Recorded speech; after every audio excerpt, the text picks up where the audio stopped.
क्योंकि बहू झूठ नहीं बोलती। सुधा और राकेश के 3 बेटे थे। शादी के बाद तीनों माँ बाप से दूर रहते और सिर्फ त्योहारों में आते। माँ जी, पिताजी, अगली बार आप लोग हमारे घर आइएगा।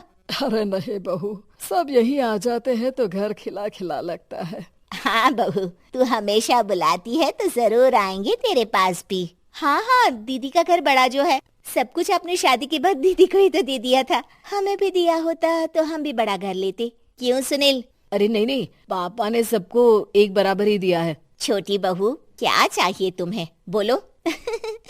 वो आपके सोने की चेन वाली घड़ी है ना, वो अगर आप मुझे। तभी वहाँ मजली बहू भी आ जाती है। और मुझे ना आपका मंगलसूत्र कितना लंबा, सुंदर और भारी भी है। अरे हाँ हाँ, तुम दोनों को ही दूंगी बहू, चिंता ना करो। चलो अब खाना लगाओ, खाना खाया जाए। सभी मिलकर खाना खाते हैं कि पड़ोसन आ जाती है। अरे सुधा बहन, थोड़ी चीनी तो देना, घर में शक्कर नहीं है और मेहमान सर पर बैठे हैं। अरे छोटी बहू, चाची को शक्कर तो दे दो।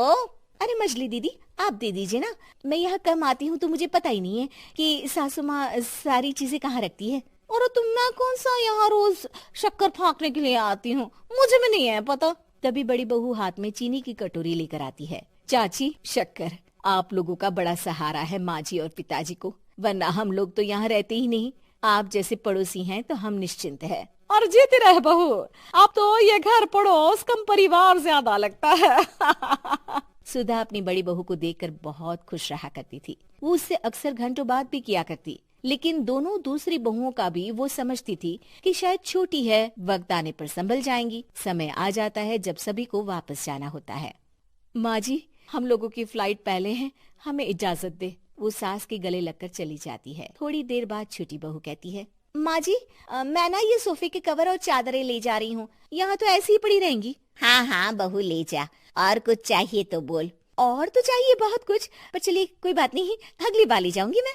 ऐसे ही मंजली बहू भी घर का बहुत सारा सामान ले जाती है। सभी के जाने के बाद सुधा राकेश से कहती है, घर कितना सूना लग रहा है ना। हाँ, और खाली भी। तुम्हारी दोनों बहुएं सब बटोर गई। अरे ठीक है ना, हम दोनों ही तो हैं, कितना सामान लगेगा, फिर उन लोगों की नई गृहस्थी, इतना मत सोचा करे। समय बीतता है। ऐसे ही हर साल त्योहारों में सुधा और राकेश के बच्चों की बहू आते और जाते वक्त ढेर सारा सामान पैक कर कर ले जाती। लेकिन कुछ ही सालों में सुधा का देहांत हो जाता है। पिताजी, आप यहाँ अकेले क्या करेंगे? हम लोगों के साथ चलिए। अरे नहीं नहीं बहू, इस घर में सुधा की यादें हैं, मैं उसे नहीं छोड़ सकता हूँ। अब तुम लोगों की माँ नहीं रही। देख लो, वैसे तो मैंने उसके जीते जी सब कुछ दे दिया है, लेकिन कुछ उसका पर्सनल कीमती सामान था जो ये है, ले लो। सामान में होती है एक घड़ी और एक मंगलसूत्र। माँ जी ने कहा था कि वो ये घड़ी मुझे देंगी। हाँ हाँ, पिताजी, माँ ने सबके सामने ये घड़ी सरिता को देने के लिए कहा था। उठा लो सरिता माँ की घड़ी। अब क्या था, छोटी बहू फट से घड़ी उठा लेती है। और पिताजी, ये मंगलसूत्र तो माँ ने मुझे ही देने को कहा था, याद है ना? वो सभी की ओर इशारा करती है। तू भी ले ले ये हार बेटा, कोई बात नहीं। मंजली फटाक से हार उठा लेती है। ससुर बड़ी बहू की तरफ देखते हैं। तुझे क्या दूं बेटा? पिताजी, माँ ने एक चीज मेरे लिए भी रखी है।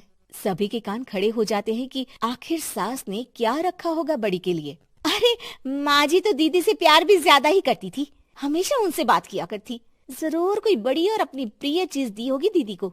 और देख लेते हैं ना, वरना तो हम भी बराबर का बंटवारा करेंगे। हाँ हाँ, कर लेना बंटवारा। लेकिन बड़ी बहू, बताओ तो, सुधा ने क्या रखा है तुम्हारे लिए?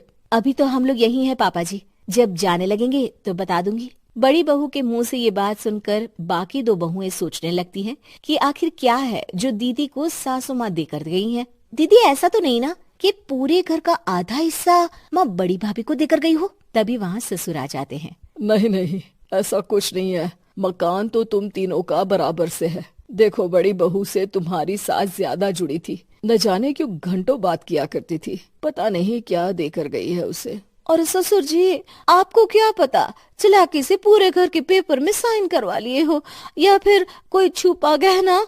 आखिर मकान पूरा तो आपने सासू माँ के नाम ही कर रखा था ना।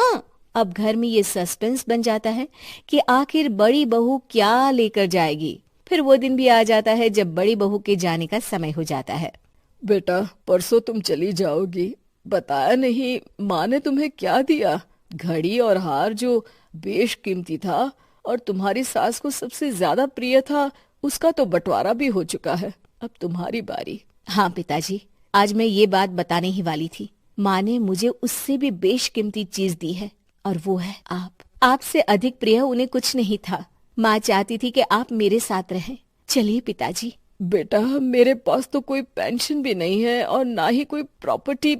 लेकिन आपके पास संस्कार है पिताजी, जो मेरे बच्चे आपसे लेंगे, तो आपको ले जाने पर स्वार्थ ही है मेरा। चलिए ना पापा। सभी के सामने पिताजी बड़ी बहू और बेटे के साथ उनके घर चले जाते हैं।